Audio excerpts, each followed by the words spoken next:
Assalamu alaikum viewers, welcome back to my online class and heartiest congratulations to join our digital class.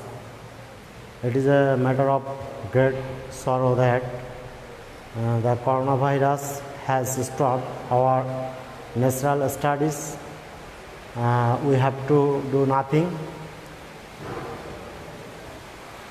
If we try to go against this process, we cannot enjoy the real happiness of life.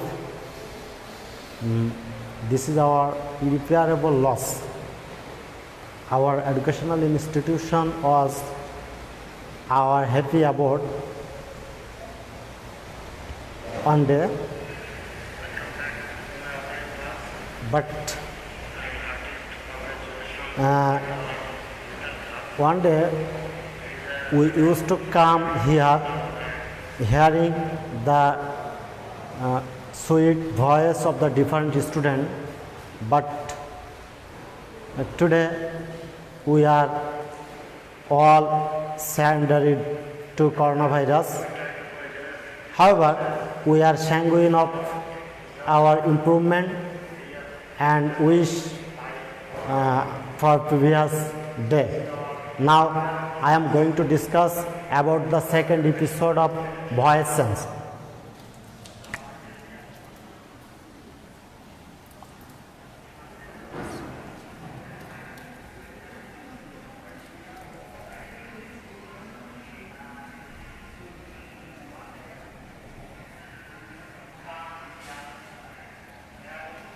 শিক্ষার্থী বন্ধুরা, আমি voice সেন্সের উপরে আগে first এপিসোডে তোমাদেরকে basically কয়েকটা rule নিয়ে এবং ভয়েস চেঞ্জ কীভাবে করতে হয় সেই বিষয়টা দেখাইছিলাম। তো আজ দ্বিতীয় এপিসোডে আমি তোমাদেরকে কিছু ব্যতিক্রম ধরনের রুল নিয়ে আলোচনা করব। তো চলো শুরু করা যাক। Let's get started.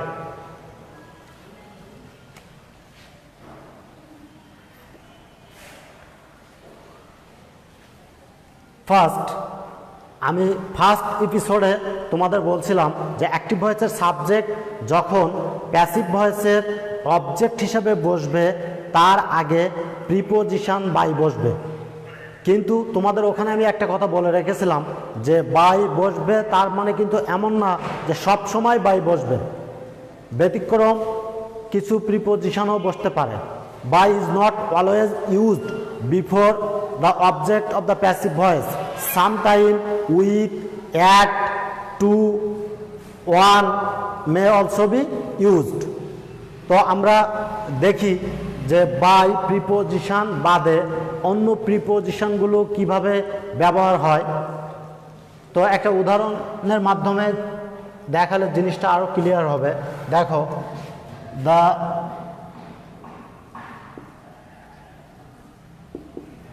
the beauty of the girl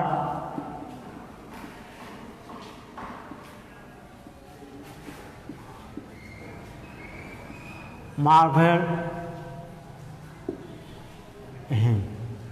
দেখো, আমি এখানে একটা সেন্টেন্স লিখছি, the beauty of the girl marveled him. তো আমরা জানি যে অ্যাক্টিভ ভয়েসকে যখন আমরা প্যাসিভ ভয়েস করব তো প্রথমে আমাদের অবজেক্টটা সাবজেক্ট হিসাবে বসবে। তো এখানে অবজেক্ট আছে হিম, তো হিম অবজেক্টের জায়গায় ঠিক আছে। যখন সাবজেক্ট হিসাবে বসবে তখন আমাদের হি লিখতে হবে। তো এই সেন্টেন্সটা আছে পাস্ট টেন্স। মার্ভেল এর পাস্ট রূপ আছে মার্ভেল। তো পাস্ট টেন্সের ক্ষেত্রে আমরা জানি যে টু বি ভার্ব হিসাবে ওয়াজ ওয়ার ব্যবহার হয় সিম্পল পাস্ট টেন্স হলে। তো হি ওয়াজ মার্ভেল, মূল ভার্বের পাস্ট পার্টিসিপল মার্ভেল।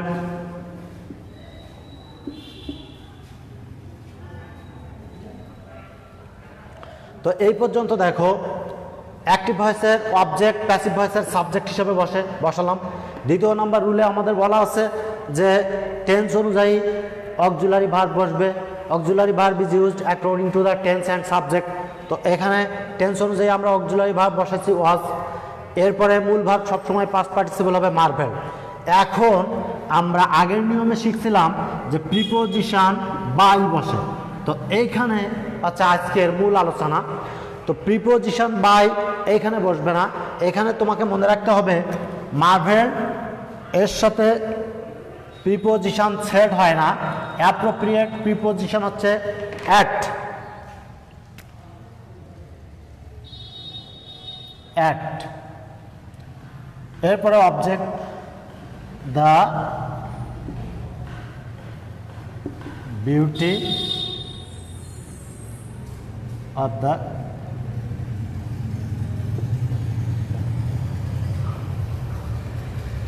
স্টুডেন্টস। লক্ষ্য করো এখানে একটা ব্যাপার হলো যে আগের যে নিয়মগুলো আমাদের সব প্রায় ঠিক আছে, শুধু আগে বাই ছিল, এখানে অ্যাড হচ্ছে। তুমি একটা জিনিস মনে রাখবে যে মার্ভেল হলে এর সাথে অ্যাড হয়। ক্লিয়ার? আমি আরও একটা উদাহরণ দেই, দেখো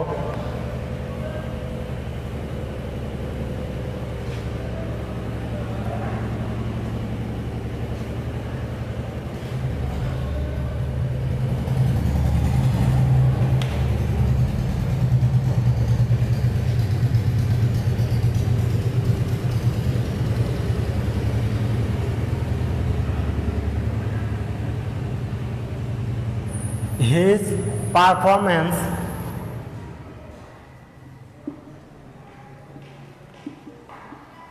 satisfied the teacher.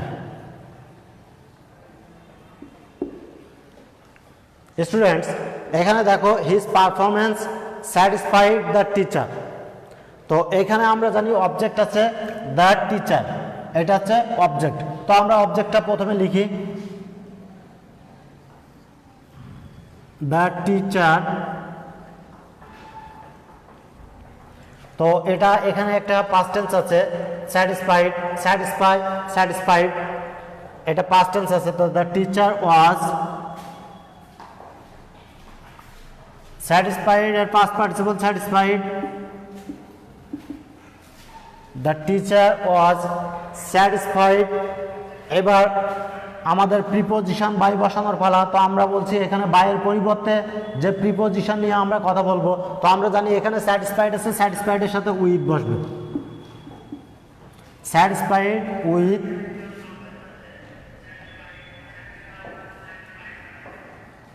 His performance.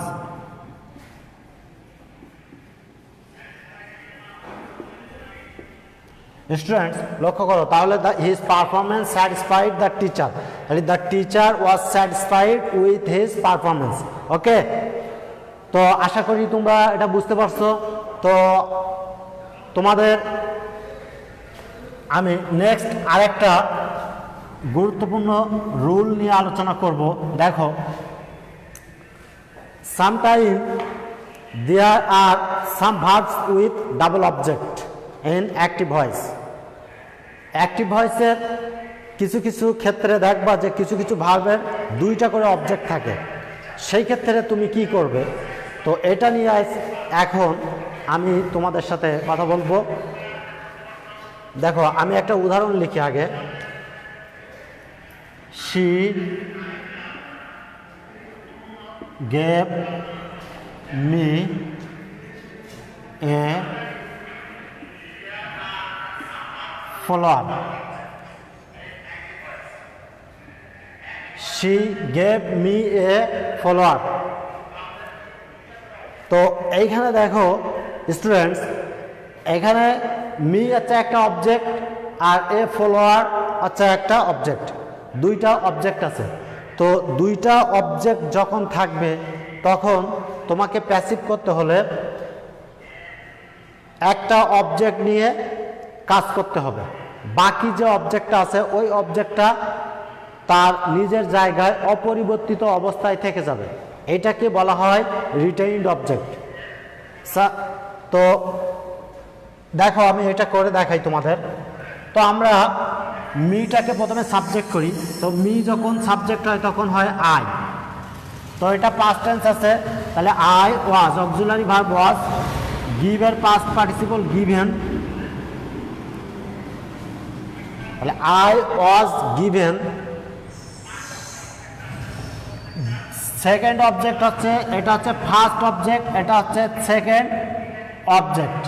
তো I was given a follower by, সে থাকলে হার। তো দেখো এখানে একটা জিনিস লক্ষ্য করো যে এখানে দুইটা অবজেক্ট আছে, মি আছে আর এ ফলোয়ার আছে। এখন আমি মিটা প্রথমে নিয়ে করছি, যদি মিটাকে না নিয়ে আমি এই ফলোয়ারটাকে করতাম, সেই ক্ষেত্রে মিটাকে তার নিজের জায়গায় রেখে দিতাম, সেই ক্ষেত্রে মিটা হতো রিটেইনড অবজেক্ট। তো আমি আরও একটা উদাহরণ দিয়ে তোমাদের জিনিসটা আর একটু ক্লিয়ার করার চেষ্টা করব, তোমরা একটু মনোযোগ সহকারে দেখবে।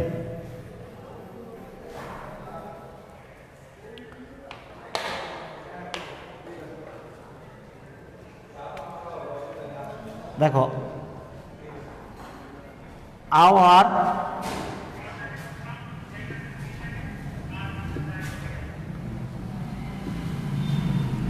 our headmaster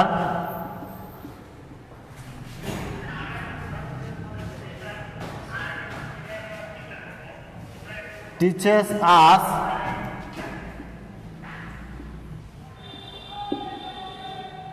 English. Our headmaster teaches us English. Headmaster মশাই আমাদের ইংরেজি শেখায়। তাহলে এখানে দেখো এই আস একটা অবজেক্ট ফার্স্ট, আর ইংলিশ এটা হচ্ছে সেকেন্ড অবজেক্ট।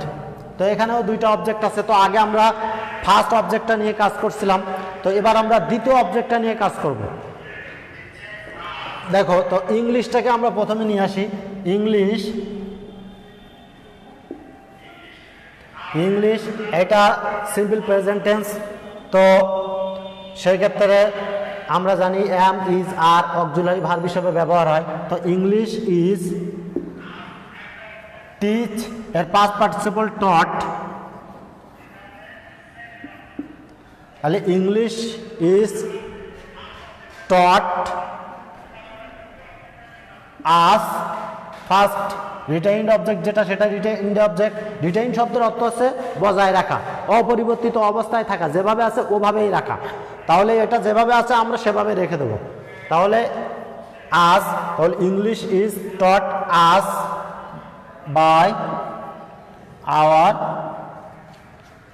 হেডমাস্টার।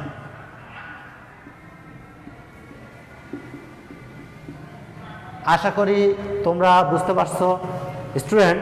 তো আমি নেক্সট আরেকটা ইম্পর্টেন্ট রুল নিয়ে তোমাদের সাথে আলোচনা করব, passive voice with imperative sentence. If the verbs in active voice expresses an order, request and advice, this is called imperative sentence. In such cases, the word let is placed at the beginning of the passive voice, and next be is used as an auxiliary verb, and finally verb is always used past participle. দেখো তো imperative সেন্টেন্সের ক্ষেত্রে voice change কিভাবে করব। Imperative sentence আদেশ, উপদেশ, অনুরোধ বুঝায় আমরা জানি। তো এই ক্ষেত্রে আমাদের প্রথমে লেট ব্যবহার করতে হবে। তো দেখো আমি একটা উদাহরণ লিখি তাহলে ভালো হবে। এক্সাম্পল,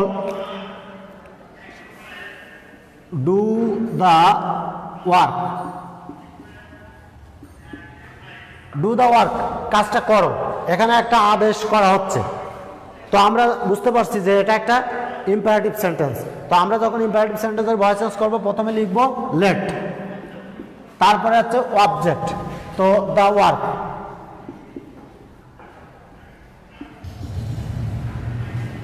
লেট দ্য ওয়ার্ক, এরপর হচ্ছে বি, এরপরে ভার্বের পাস্ট পার্টিসিপল ডান।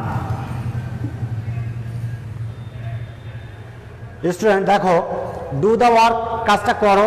তো এটা একটা ইম্পারেটিভ সেন্টেন্স। তো আমি প্রথমেই তোমাদের বলছি যে ইম্পারেটিভ সেন্টেন্সের ক্ষেত্রে লেট ব্যবহার করতে হয় ফার্স্টে প্যাসিভ ভয়েস করার সময়। তো আমরা প্রথমে লেট ব্যবহার করছি, এরপর হচ্ছে অবজেক্ট দ্য ওয়ার্ক, তাহলে লেট দ্য ওয়ার্ক, এরপর হচ্ছে বি অক্সিলারি ভার্ব হিসেবে বি ব্যবহার হয়, তো বি মূল ভার্বের পাস্ট পার্টিসিপল ডান। তাহলে আমাদের মূল কথা হচ্ছে যে লেট ব্যবহার করতে হবে, বি ব্যবহার করতে হবে, তাহলে কমপ্লিট সেন্টেন্সটা হবে let the work be done. তো আমি আরেকটা উদাহরণ দেই তোমাদের, দেখো ফলো দ্য ইনস্ট্রাকশন,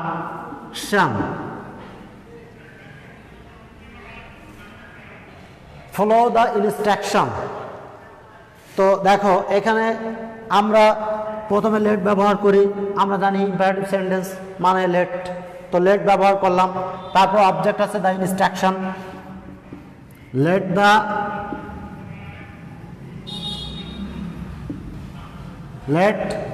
ইনস্ট্রাকশন, এরপর হচ্ছে বি, এরপর হচ্ছে ফলো এর past participle.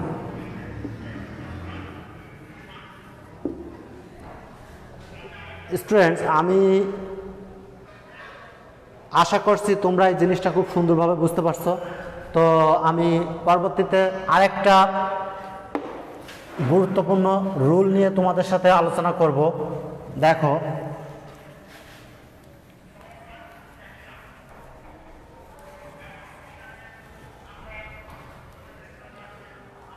Modal auxiliary verb, modal auxiliary verb কিন্তু দুই ধরনের, একটা সেমি মডেল আর একটা পিওর মডেল। এর ভিতর থেকে দেখো can,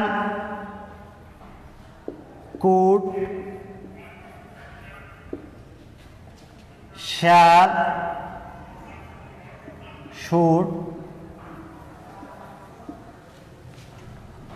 will, would, may, might,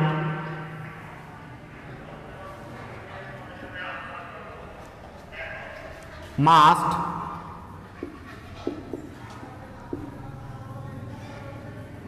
ought to,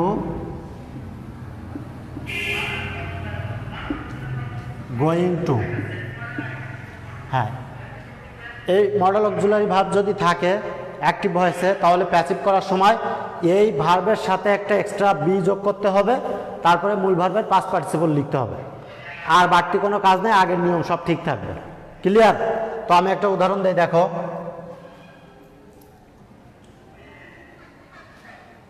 I can do the work, I can do the work.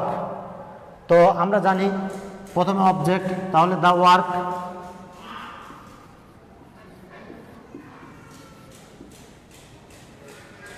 এরপর আছে ভার্ব আছে ক্যান, অক্সিলারি ভার্বের সাথে হচ্ছে বি, ক্যান বি, ডু আছে done, preposition by, subject I আছে, তাহলে অবজেক্টে মি, তাহলে the work can be done by me. Simple. একটু মনোযোগ দিয়ে তোমরা যদি ক্লাসটা দেখো, তাহলে আমার মনে হয় না যে ভয়েস চেঞ্জ নিয়ে তোমাদের আর সমস্যা হবে। দেখো I can do the work, আমরা বলছি যে মডেল অক্সিলারি ভার্ব যদি থাকে, ক্যান আছে, তাহলে এর সাথে বি যোগ হবে, তাহলে আমাদের প্রথমে অবজেক্ট বসবে দ্য ওয়ার্ক। তো দ্য ওয়ার্কটাকে আমরা প্রথমে নিয়ে আসলাম, তারপরে ক্যান আছে, ক্যান বসালাম, এরপরে বি যোগ হবে, বি যোগ করলাম, ক্যান বি, তাহলে দ্য ওয়ার্ক ক্যান বি, এরপরে মূল ভার্বের পাস্ট পার্টিসিপল, তো এখানে মূল ভার্ব আছে ডু, তাহলে ডুর পাস্ট পার্টিসিপল আমরা জানি ডু ডিড ডান, তো ডান বসালো, তারপর প্রিপোজিশন বাই, তারপর সাবজেক্ট আই থাকলে অবজেক্টে মি হয়ে যায়। ঠিক আছে, এটা খুব সিম্পল জিনিস। তো আমি আরও একটা উদাহরণ দেই, দেখো আরও একটা উদাহরণ দিলে তোমাদের জিনিসটা ক্লিয়ার হয়ে যাবে।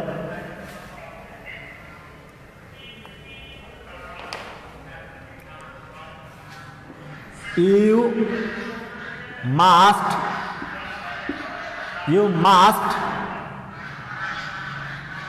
do the work, you must do the work, আগে ক্যান লিখছিলাম, এবার লিখছি মাস্ট। তো জিনিস একই, তোমাকে শুধুমাত্র এই যে মডেলটা চিনতে হবে আর এর সাথে একটা বি যোগ করতে হবে, আর সব নিয়ম প্রায় সেম।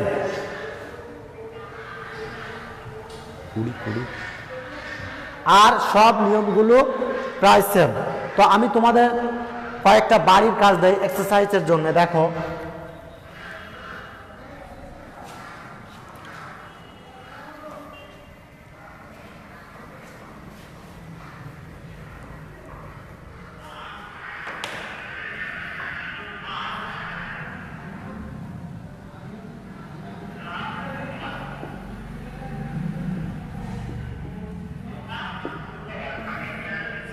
আমি তোমাদের কয়েকটা বাড়ির কাজ দেই। দেখো, আই নো দ্য বয়, এটা অ্যাক্টিভ আছে, তোমাকে প্যাসিভ করতে হবে। অ্যাক্টিভ আছে, প্যাসিভ করতে হবে। 2 নম্বর দেখো, light fill the room, active আছে, প্যাসিভ করতে হবে।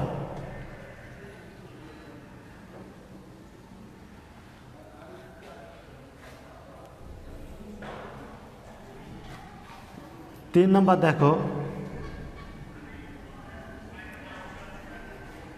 she gives me a pen, active আছে, প্যাসিভ করতে হবে। Dear students, it is high time to say goodbye. Thank you everybody. I am looking forward to seeing you next time. Bye bye.